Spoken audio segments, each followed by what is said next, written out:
નમસ્કાર ખેડૂત મિત્રો, અત્યારે ખેડૂતોના મોઢે એક વાત ચાલી રહી છે કે જમીનની અંદર ચૂનો નાખવાથી પાકનું ઉત્પાદન વધે છે.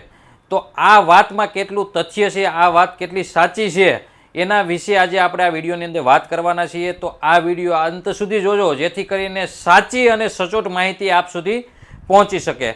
તો ફરીવાર આપ સૌ ખેડૂત મિત્રોનું હું ચિંતન વઘાસિયા, સરદાર એગ્રો બગસરા, સરદાર એગ્રો કુકાવાવ તેમજ અમારી ખેતીવાડી માર્ગદર્શન ચેનલ વતી આપ સૌનું હાર્દિક સ્વાગત કરું છું. જો તમે અમારા આ ચેનલની અંદર નવા હોય, અમારી ચેનલને હજુ સુધી ફોલો ન કરેલી હોય, તો ઉપર લખેલું ખેતીવાડી માર્ગદર્શનની બાજુમાં જે ફોલો બટન છે એને ટચ કરી દેજો, જેથી કરીને અમારા ખેતીને લગતા વિડીયો આપ સુધી સરળતાથી પહોંચી શકે.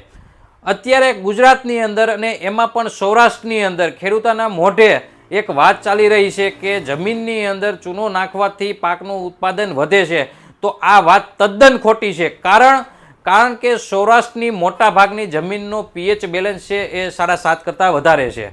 કોઈ પણ જમીનનો પીએચ બેલેન્સ 6.5 થી 7.5ની વચ્ચે હોવો જોઈએ. આવા ગાળાની અંદર કોઈ પણ પાકની અંદર આપણે જે રાસાયણિક ખાતરો નાખીએ છીએ તો એ છોડ ઝડપથી મેળવી શકે. જો પીએચ બેલેન્સ 7.5 કરતાં વધારે હોય અથવા 6.5 કરતાં ઓછું હોય તો જે રાસાયણિક ખાતરો આપણે છોડને આપીએ છીએ એ સરળતાથી છોડ મેળવી નથી શકતા.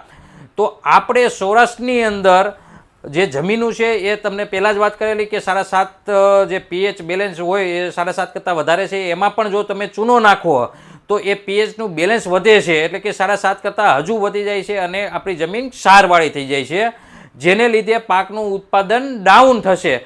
તો આપણી જમીનની અંદર ચૂનો નાખવો જોઈએ નહીં. જો આપણે કોઈ પણ પાકનું ઉત્પાદન વધારે લેવું હોય, એમાંય સૌરાષ્ટ્રની જે જમીનોની મેં વાત કરી એ પ્રમાણે, તો પીએચ બેલેન્સ ઘટાડવું પડશે. અને આ પીએચ બેલેન્સ ઘટાડવા માટે તમે જમીનની અંદર 4 વસ્તુ નાખો તો પીએચ બેલેન્સ આપણે મેન્ટેન કરી શકીએ. એમાંથી 4 કઈ વસ્તુ છે? પહેલી વાત જીપ્સમ. જો જીપ્સમનો તમે ઉપયોગ કરશો, જમીનની અંદર જીપ્સમ નાખશો તો જમીનનું જે સુધારણા થશે અને પીએચ બેલેન્સ નીચું આવશે, જેને લીધે કોઈ પણ પાકનું આપણે ઉત્પાદન વધુ મેળવી શકીશું. આ જે જીપ્સમ છે એ જો તમારે ઘરે બેઠા મેળવવું હોય તો તમે અમારો સંપર્ક પણ કરી શકો છો. ઓલ ઓવર ગુજરાતની અંદર અમે ડિલિવરી પણ આપી છે. બીજો પોઈન્ટ, લીલો પડવાશ કરવો જોઈએ, જેને લીધે પણ પીએચનું બેલેન્સ ઘટે છે અને એ 6.5 થી 7.5ની વચ્ચે આપણે લાવી શકીએ. ત્રીજો જે પોઈન્ટ છે એ ઓર્ગેનિક કાર્બન છે. ઓર્ગેનિક કાર્બન જો તમે જમીનની અંદર નાખો તો પણ પીએચનું બેલેન્સ નીચે આવે છે. ચોથું કે ગંધક, એટલે કે સલ્ફર.